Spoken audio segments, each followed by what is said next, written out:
Brief devotional today. Again, I'm on my balance board. But I want you to think about this.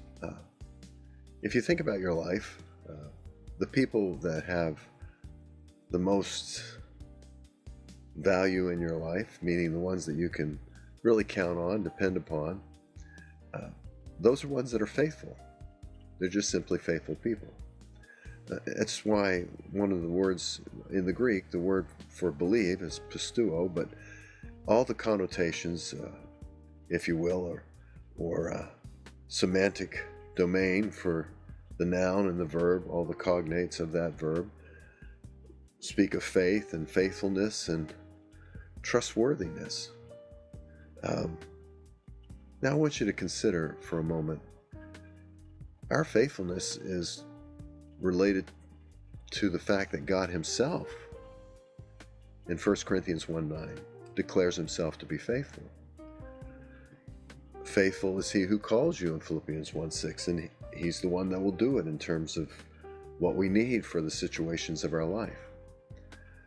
This is our God. He's a faithful God.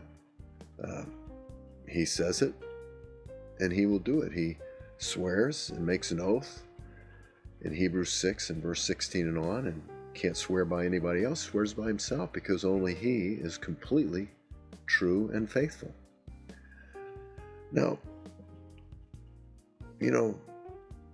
it's quite often in the world around us and people that we meet that they just simply don't believe that God is faithful. And I just want you to just take a moment and kind of hash that out, go a little further with it.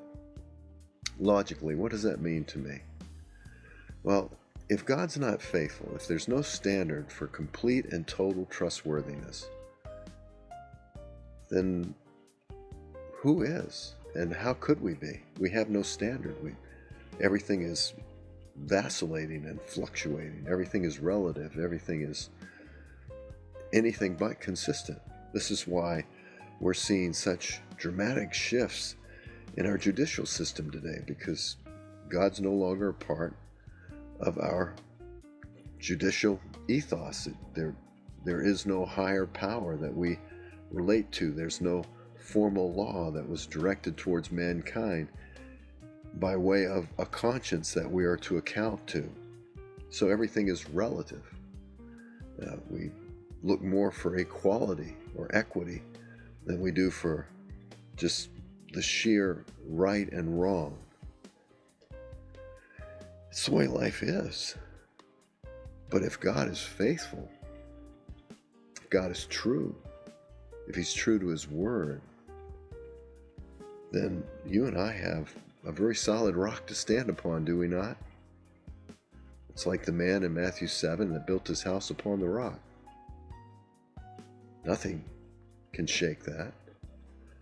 He is our rock, it says in Deuteronomy 32 and verse 4, and he's faithful.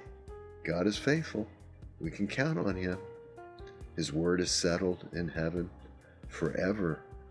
In Psalm 119 and verse 89, Jesus said, look, heaven and earth will pass away, but the words that I'm speaking, Matthew 24:35, won't. Why is this important?